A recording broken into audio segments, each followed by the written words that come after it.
Tout est rose aujourd'hui. Je sais pas si vous avez vu, mes coussins sont roses, le bouquet est rose, mon verre est rose, mes lèvres sont roses, tout le monde est heureux, c'est la belle vie. Le rose c'est trop la couleur des couchers de soleil. Rose et un peu orangé, j'adore.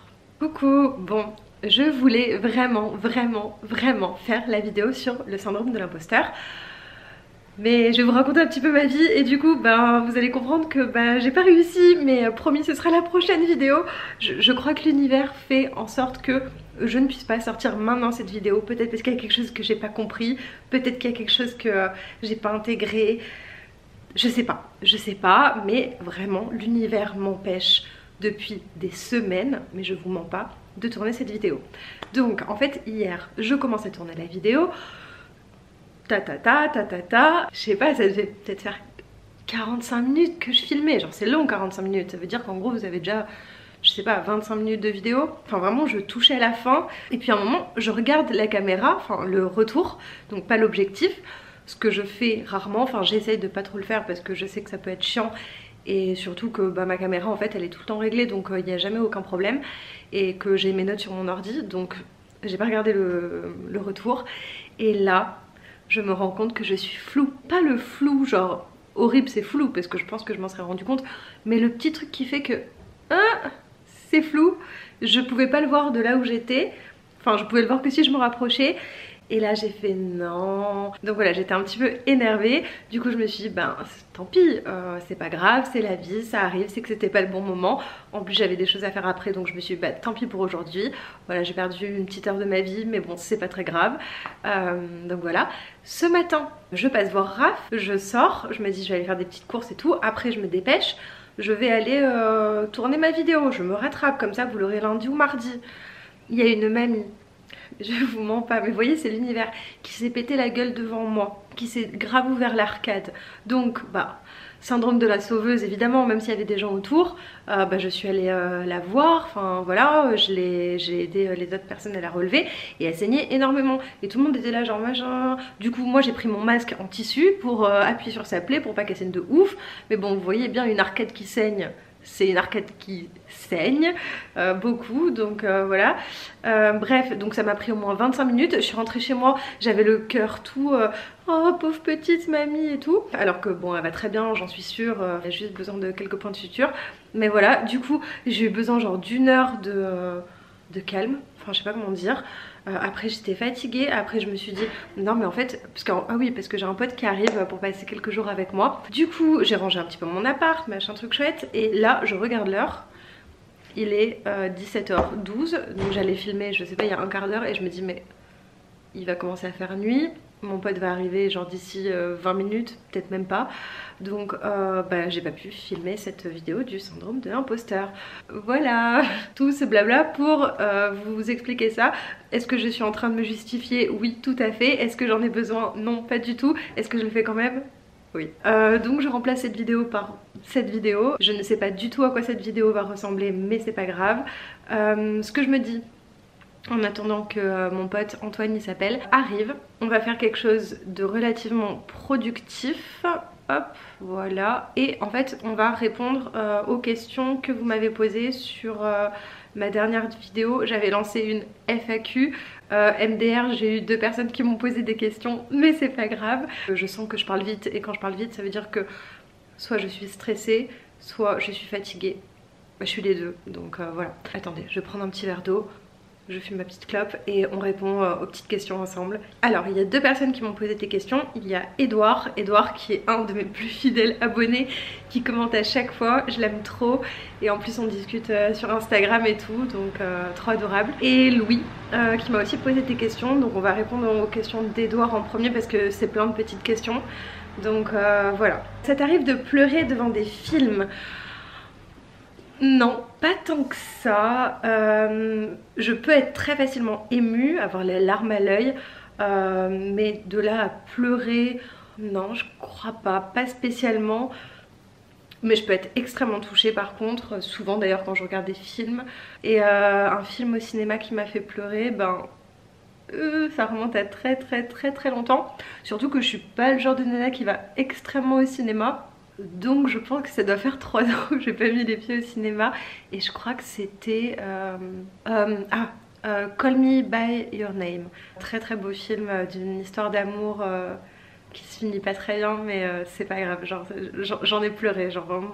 Bon, après il m'en faut pas beaucoup pour être émue, mais je pleure pas souvent devant des films, et aussi parce que je regarde très peu de films. J'ai vraiment une culture cinématographique qui est très très nulle. Alors ensuite, Edouard m'a posé une question: quelles sont les choses qui te font le plus de bien, et quelle est la chose qui, quand tu l'as fait, tu oublies tes problèmes et tout le reste? Je dirais écouter de la musique et créer. En fait, je pense que c'est vraiment les moments où j'invente des choses, mais ça c'est drôle parce que ça va avec une autre question. Les moments où j'écris, où je chante, où je joue du piano, les moments où je filme une vidéo, en fait c'est des moments où je suis vraiment dans l'instant présent et je peux pas faire autrement en fait.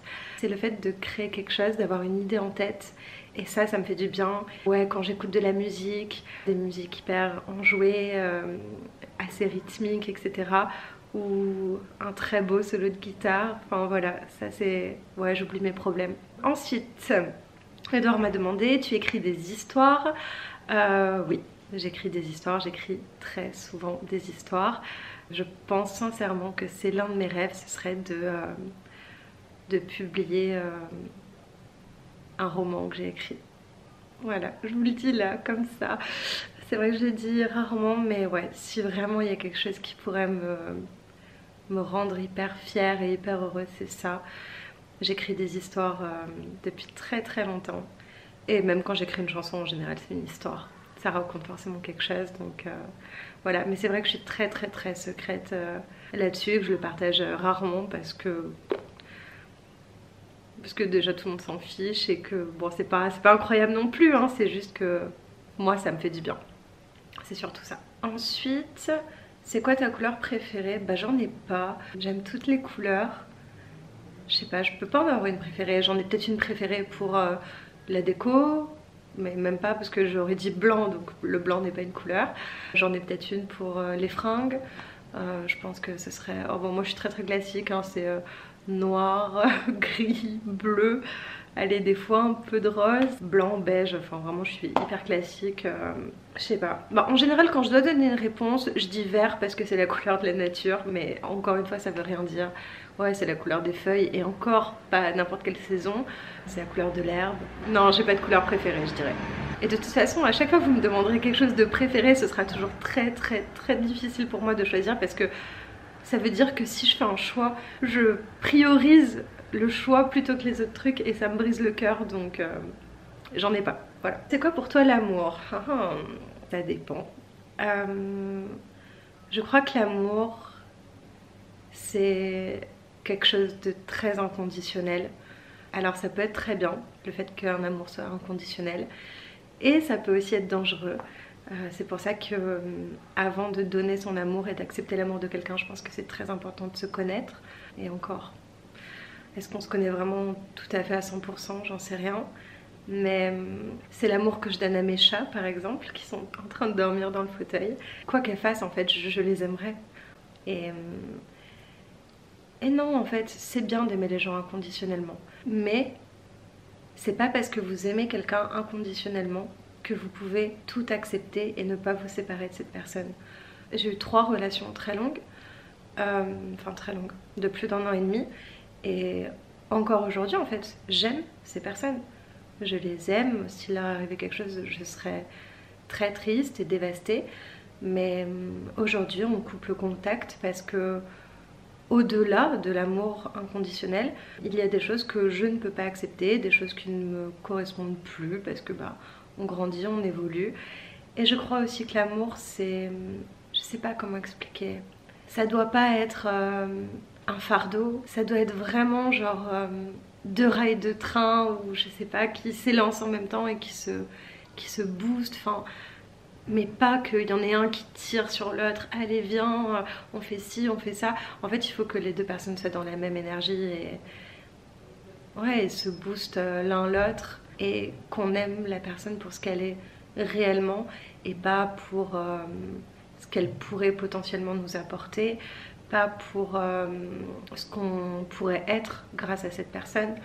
Enfin, pas quelqu'un qui nous valoriserait forcément. Enfin, je sais pas si vous voyez ce que je veux dire. Dans tous les cas, je vous renvoie à ma vidéo sur la dépendance affective. C'est une question très compliquée. Qu'est-ce que c'est l'amour? Bah, c'est beau l'amour. Moi, je trouve ça beau. Et j'espère que j'aurai toujours des gens autour de moi qui donnaient de l'amour. Même si des fois je galère. Désolée, j'ai finalement allumé ma clope que maintenant. Ne m'en voulez pas. Penses-tu que, comme le dit la chanson, tout le monde a besoin de quelqu'un? En gros, qu'on ne peut pas vivre seul. Oui, je pense. Je pense qu'on a toujours besoin de quelqu'un. Pas forcément une seule personne, mais je pense qu'on a toujours besoin de quelqu'un à qui pouvoir se confier. Je pense qu'on a toujours besoin de quelqu'un avec qui discuter de tout et de rien. Quelqu'un pour partager des bons moments. Quelqu'un pour poser des questions. C'est hyper important en fait d'être entouré, pas forcément d'énormément de gens. On est des êtres sociaux dans tous les cas. Mais je veux dire, on est tout seul dans notre cerveau. On peut jamais savoir par exemple comment les gens vont réagir, comment les gens vont percevoir ce qu'on dit. Et je trouve que c'est toujours bien d'avoir un avis extérieur, des avis extérieurs, de pouvoir communiquer. Des fois il suffit d'un truc, enfin moi je sais que parfois je peux me faire des montagnes en me disant tiens il s'est passé ça, peut-être que la personne a pensé ça et peut-être qu'elle se dit ça et imagine c'était à ce moment là machin. Et c'est très bien par exemple d'avoir quelqu'un qui vous dit bah oui mais peut-être pas du tout. Enfin voilà, des fois on peut se faire des films dans sa tête etc. Donc non, on a toujours besoin de quelqu'un, je pense. Pas forcément de l'amour hein. Mais ouais. Et dernière question d'Edouard, tu nous joues un truc au piano? Un jour peut-être, je sais pas. Je suis trop timide et c'est vrai que ça fait très longtemps que je ne joue plus. Enfin, que je joue très occasionnellement. Et d'ailleurs, je ne connais plus aucune musique. Autant je sais toujours jouer du piano, mais je ne connais plus aucune musique. Tout est parti de ma tête. Donc voilà, c'est que j'ai pas assez pratiqué et je regrette parce que quand j'étais plus jeune, ma mère me disait que la musique serait toujours mon meilleur ami et elle avait raison. J'ai un peu bougé mais normalement ça va. Alors maintenant on passe aux petites questions de Louis. Je vois quand même que malgré ça je parle beaucoup. Donc au final bon bah vous aurez quand même une longue vidéo hein, quoi qu'il arrive. De toute façon je crois que je suis vraiment irrattrapable. À quel niveau tu penses te connaître, ton caractère?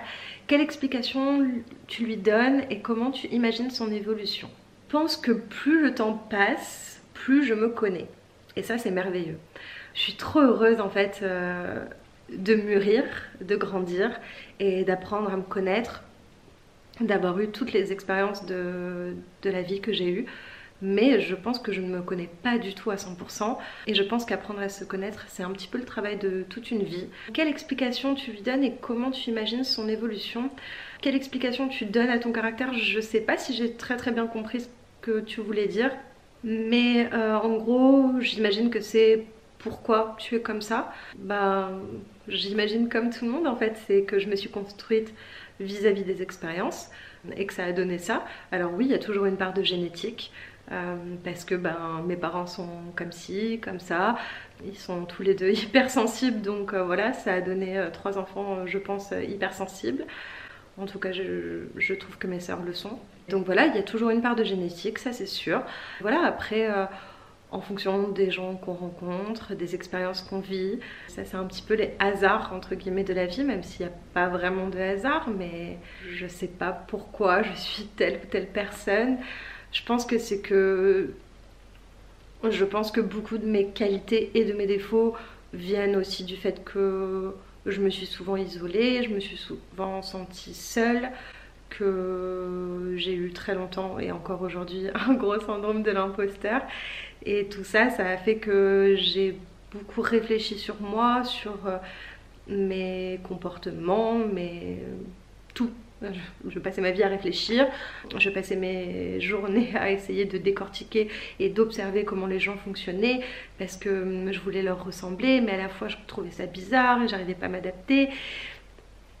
Et ouais, je pense que ça a donné lieu à tout ça et à aussi beaucoup de contradictions aussi.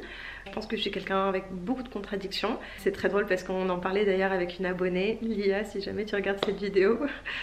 Voilà, elle m'a fait remarquer ça et oui, c'est vrai totalement. Voilà, je suis assez contradictoire sur plein de choses, mais j'essaye de m'améliorer un petit peu chaque jour. Et comment tu imagines son évolution? Bah écoutez, j'espère sincèrement que j'évoluerai bien à mon sens, que je deviendrai une meilleure personne.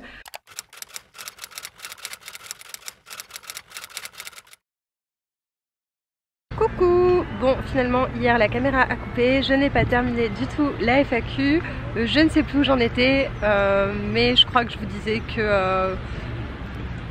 je sais plus. Là je suis avec Antoine. Au jardin, le coq, on attend Raph et Hugo. Donc voilà, et je vais t'apprendre à jouer au jeu sans nom. Oui. Tu vas apprendre? Ouais, c'est parti. C'est pas mal là. Là on est bien. Alors, je vais aussi vous apprendre à jouer au jeu sans nom.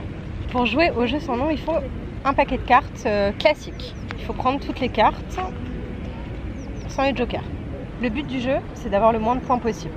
L'As vaut 1, le 2 vaut 2, le 3 vaut 3, etc. jusqu'à 10. La dame vaut 10, le valet vaut 10, le roi rouge vaut 0 points et le point noir, n'importe quoi, le roi noir vaut 100 points. D'accord? Ok. Je vais te distribuer 4 cartes face cachée. Tu vas pouvoir en regarder seulement 2 sur 4. D'accord? Moi aussi j'en aurai 4. Et tu auras une pioche. Tu regardes tes 2 cartes. C'est la seule fois où tu pourras les regarder pour l'instant. Imaginons je tire une carte.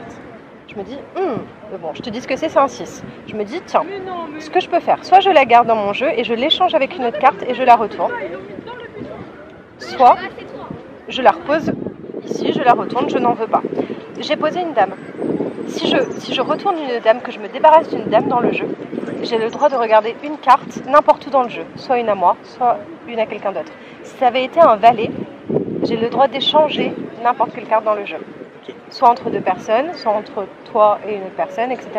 Si je pose une dame et je sais que j'ai une autre dame et que toi aussi tu sais que tu as une dame, tu peux la poser aussi. Et là tu n'as plus que 3 cartes. Tout le monde joue comme ça. Si tu penses avoir le moins de points possible, tu dis stop. Au moment où tu dis stop, il faut que ce soit ton tour. Il s'écoulera un tour avant que tout le monde découvre ses cartes. Si c'est toi qui as le moins de points possible, tu as gagné. Si quelqu'un d'autre a le moins de points possible, tu as perdu. La personne qui se débarrasse de toutes ses cartes avant de dire stop a aussi gagné. C'est clair? C'est bon, oui, je l'ai. J'ai déjà joué à ce jeu. Ah, t'as déjà joué? Mais c'est pour ça qu'il s'appelle le jeu sans nom, parce que tout le monde a déjà joué un petit peu à ce jeu à peu près, mais personne ne sait comment il s'appelle. Bah voilà, j'espère que vous savez tous jouer au jeu sans nom maintenant. Je vous dis à tout à l'heure.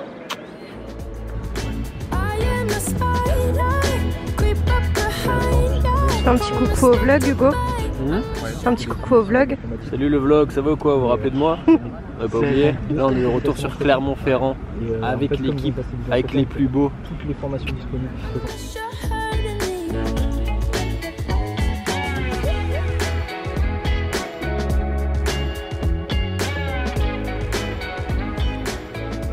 Une vidéo là ou...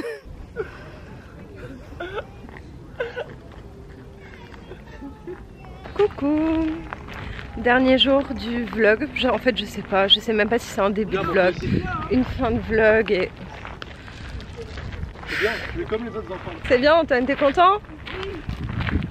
Je t'emmènerai au parc demain, il y en a un sympa pas loin. Cool, moi je vais à la balle.